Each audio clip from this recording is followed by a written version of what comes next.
सरकार ने खरीफ फसलों की एमएसपी का ऐलान कर दिया है। सरकार ने 14 फसलों के एमएसपी में बढ़ोतरी करने का फैसला लिया है। इस पर और बात करने के लिए हमारे साथ जुड़ेंगे हमारे विशेषज्ञ। लेकिन उसके पहले आपको बता दें कि 50 से 83% यानी कि 50 से 83% के बीच में कॉस्ट के ऊपर का एमएसपी यहां पर ऐलान किया गया है खरीफ फसलों के लिए। सरकार ने यह भी कहा है कि वो यहां पर और भी ऐलान करने वाले हैं। जो किसान निधि है वो भी यहां पर दी जाएगी। सुन भी लेते हैं कि as of now Gadkari ji फिलहाल यहाँ पर क्या कह रहे हैं। कि हमने अलग अलग एसोसिएशन से जब इंटरेक्शन किया और अलग अलग प्रकार के एसोसिएशन से इंटरेक्शन करने के बाद सबने हमें ये कहा कि ये जो टर्न लिमिट है ये बढ़ानी चाहिए और जो एक्सपोर्ट करते हैं हम लोग वो टर्नओवर इससे निकाल देना चाहिए। तो आज हमने उनकी बात भारत सरकार ने स्वीकार की और प्रधानमंत्री जी की अध्यक्षता में ये मीटिंग में निर्णय हुआ कि अब जो प्लांट एंड मशीनरी में इन्वेस्टमेंट होगी इक्विपमेंट में, वो इन्वेस्टमेंट 50 करोड़ तक रहेगी। जो 20 करोड़ की घोषणा थी वो 50 करोड़ हो गई और जो टर्नओवर था जो 100 करोड़ हुआ था वो 250 करोड़ रुपए हो गया। तो इसके कारण एमएसएमई को काफ़ी बड़ी राहत मिल जाएगी। ये बहुत बड़े प्रमाण पर इसका फायदा हमारे इंडस्ट्री को होगा। पर यह करते समय इसके साथ और एक फैसला लिया गया। तो क्लियरली यहाँ पर गडकरी जी एमएसएमईज के बारे में बताते हुए, लेकिन हम यहाँ पर एग्रीकल्चर पर लौटेंगे जहाँ पर मूंग से लेकर और यहाँ पर अगर तुअर की बात की जाए, मेज की, बाजरा की, जवार की, यहाँ पर सभी का बीच में 50% से लेकर करीबन 83% तक हमने यहाँ पर एमएसपी बढ़ते हुए देखा है। उड़द की अगर बात करें तो अब ये 6000 हो गया है, मूंग 7196 रुपए है और इसके अलावा तुअर का मैंने आपको बताया, बाजरा में 2150 रुपए प्रति क्विंटल का अब यहाँ पर एमएसपी दर्ज किया गया है। जवार की अगर बात करें तो 2620 रुपया यहां पर है। धान की बात करें तो करीबन 1866 रुपए यहां पर अब एमएसपी जारी किया गया है। तो जैसे कि बताया गया कि 14 फसलों में यहां पर अब नया एमएसपी सरकार ने आज यहां पर जारी कर दिया है। इसके अलावा लोन इंटरेस्ट सबवेंशन स्कीम जो है उसको यहां पर एक्सटेंड किया गया है 31 अगस्त तक के लिए। किसानों ने जिन्होंने अपने लोन चुकाए नहीं थे उनको 31 अगस्त तक अब यहां पर लोन्स का 4% इंटरेस्ट रेट भी यहां पर सबवेंशन स्कीम के तहत दिया गया है। तो क्लियरली जो भी किसानों की यहां पर बात की गई थी, एमएसपी मैकेनिज्म आज यहां पर रिलीज किया गया है और जो इंटरेस्ट सबवेंशन स्कीम है उसके ऊपर भी सरकार ने आज यहां पर अपना कदम उठाया है। वंदना भारती हमारे साथ यहाँ पर मौजूद है। वंदना, काफी हद तक आज कमोडिटीज में, एग्रीकल्चर स्पेस में हमने बढ़त आते हुए देखी थी। बाजार एक्सपेक्ट कर भी रहा था कि कैबिनेट जैसे ही यहाँ पर जारी किया जाएगा किसानों के लिए, एग्रीकल्चर के लिए यहाँ पर कुछ पॉजिटिव खबरें आएंगे, शायद वो इन प्राइस भी था। लेकिन यहाँ से अब जिस तरह से एमएसपी हाइक हमने होते हुए देखी है, खाने के तेलों में सोयाबीन, ग्राउंडनट, सनफ्लावर सभी जगह यहाँ पर अच्छी खासी बढ़त हमने एमएसपी में आते हुए देखी है। कितना रिएक्शन आप यहाँ पर इनका प्राइसेस में बनता हुआ देखेंगी? मनीषा, दो यहाँ पे इवेंट्स जो हैं वो काफी अच्छा रहा है। यहाँ पे एक तो एमएसपी का हुआ, एक निगेटिव यहाँ पे इवेंट्स रहा है कि चाइना ने कुछ मतलब जो इंपोर्ट्स थे उसको मना किया है। तो मिला जुला असर रहा है आज के कमोडिटी मार्केट में और इस न्यूज के बाद हम देख सकते हैं कि थोड़ा बहुत जो पॉजिटिव इम्पैक्ट है वो हम यहाँ पे आते हुए देख सकते हैं। लेकिन एक चीज यहाँ पे कंसर्न है मनीषा, साथ साथ मार्केट में जो दायरा है, जो नंबर ऑफ स्टेट्स हैं, वहां से अगर जो कह सकते हैं जो खरीदारी, जो सरकारी खरीद है वो बढ़ेगी तो जो इसका इम्पैक्ट होगा वो काफी वाइड इम्पैक्ट आएगा पूरे देशों में। क्योंकि जो भी यहाँ पे प्रोक्योरमेंट होती है वो कॉन्सेंट्रेटेड है फ्यू स्टेट्स में। तो इसकी वजह से हम लोगों ने देखा है कि यहाँ पे असर तो आया है लेकिन यहाँ पे थोड़ा सा यहाँ पे लिमिटेड असर है। लेकिन जब यहाँ पे लोकस्ट की भी यहाँ पे परेशानी है और मॉनसून यहाँ पे नॉर्मल रहने की उम्मीद है और जिस तरीके से कोविड-19 है, तो फार्म ने बहुत अपना एक अट्रैक्शन लिया है गवर्नमेंट के साइड से, फार्म सेक्टर ने और एग्रीकल्चर ने। और मुझे लग रहा है कि इसका मिला जुला जो असर है वो काफी यहाँ पे पॉजिटिव यहाँ पे रहेगा, इसका भी पॉजिटिव असर आएगा। इनफैक्ट मुझे लग रहा है कि खरीफ की सोइंग पे भी इसका जो इम्पैक्ट है एमएसपी का वो यहाँ पे देखने को मिल सकता है। तो अच्छा एमएसपी प्लस अच्छा मॉनसून, ये मुझे लग रहा है कि कन्वर्ट होएगा अच्छा प्रोडक्शन में इस बार और इसका जो इम्पैक्ट है वो हम इन्फ्लेशन पे आते हुए देख सकते हैं। तो कह सकते हैं कि एक जो ब्रॉडर पिक्चर है वो यहाँ पे पॉजिटिव हो सकता है एग्रीकल्चर के लिए और हमारे इन्फ्लेशन के लिए। जी एग्री इकोनॉमिस्ट देवेंद्र शर्मा भी हमारे साथ अब कार्यक्रम में है। शर्मा जी नमस्कार। 3 चीजें यहाँ पर जो इम्पोर्टेंट सरकार ने आज कैबिनेट के थ्रू बताई हैं। एक तो ये कि प्रोक्योरमेंट नंबर्स में यहाँ पर लगातार इजाफा देखने को मिला है। 14 खरीफ जो फसलें हैं उनका एमएसपी यहाँ पर डिसाइड कर दिया गया है। और तीसरी बात कि agri loan interest subvention scheme को 31 अगस्त तक अब यहाँ पर बढ़ा दिया गया है। जो किसान अपना लोन 31 अगस्त तक देंगे उनको फार्म लोन 4% इंटरेस्ट रेट पे दिया जाएगा। कैसे आप इन तीनों कैबिनेट के जो ऐलान है उनको देखते हैं?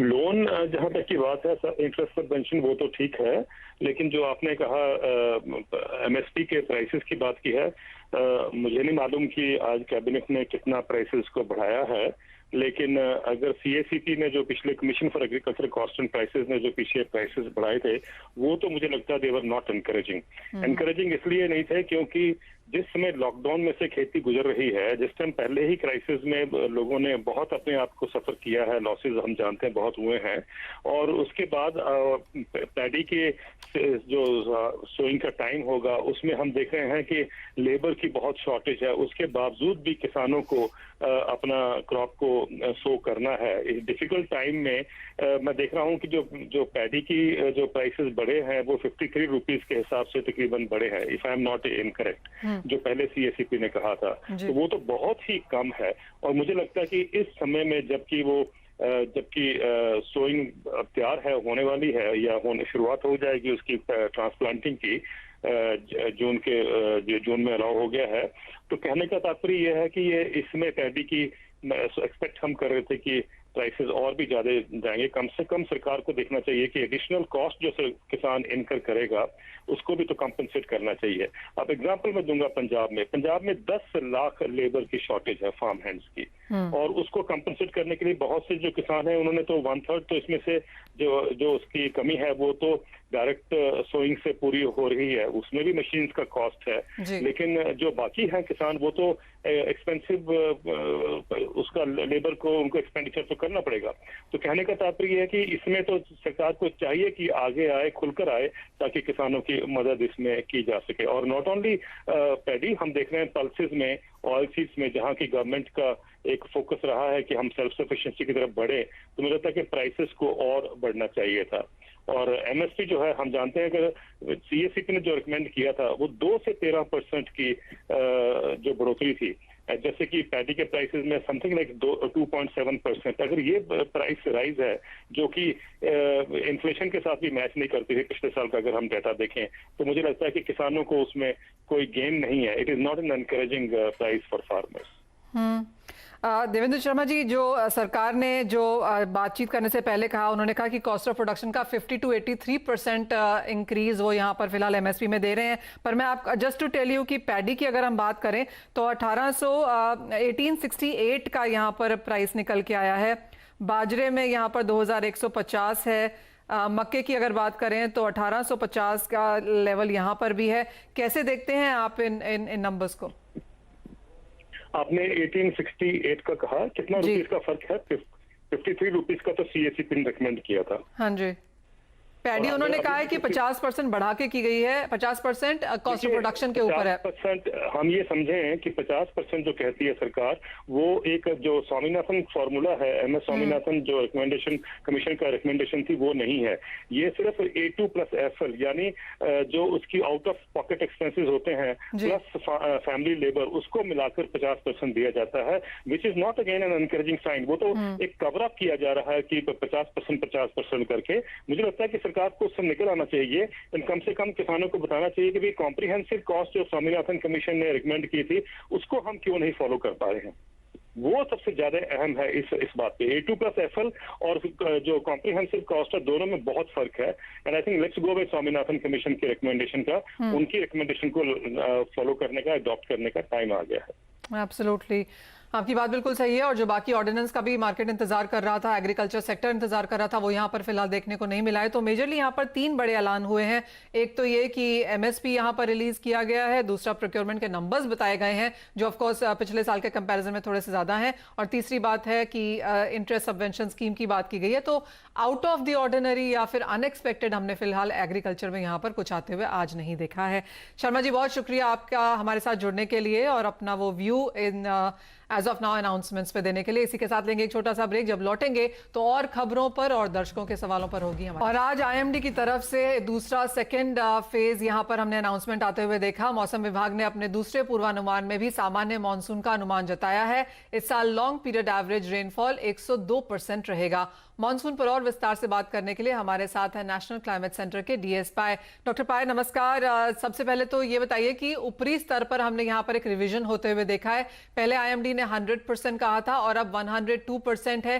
क्या कुछ चेंजेस अब यहाँ पर आपको मौसम में नजर आते हैं? ऑनसेट केरला में कैसा नजर आता है और सबसे इंपॉर्टेंट आगे की प्रोग्रेस अब कैसी रहेगी? नमस्कार। फर्स्ट ऑफ ऑल आपका ऑनसेट ओवर केरला के बारे में, अभी जैसे हमने प्रेडिक्ट किया था पहले मानसून ऑनसेट 5 जून में होगा, लेकिन वो जो डिप्रेशन अभी फॉर्म हुआ है अरेबियन सी में, सेंट्रल ईस्ट अरेबियन सी में, इसके कारण थोड़ा जल्दी हो रहा है। और आज और कल लास्ट 2 डेज में बहुत अच्छी बारिश मिली केरला में और विंड्स ऑल दैट सेटिस्फाइड। तो इसलिए आज monsoon has been declared over Kerala. इसके बाद जो फर्दर प्रोग्रेस है ये अभी इमीडिएटली नहीं होगा, क्योंकि जैसे मैंने बताया जो डिप्रेशन फॉर्म हुआ है अरेबियन सी में, ये थोड़ा नेक्स्ट 48 आवर्स में साइक्लोनिक स्टॉर्म होने की संभावना है।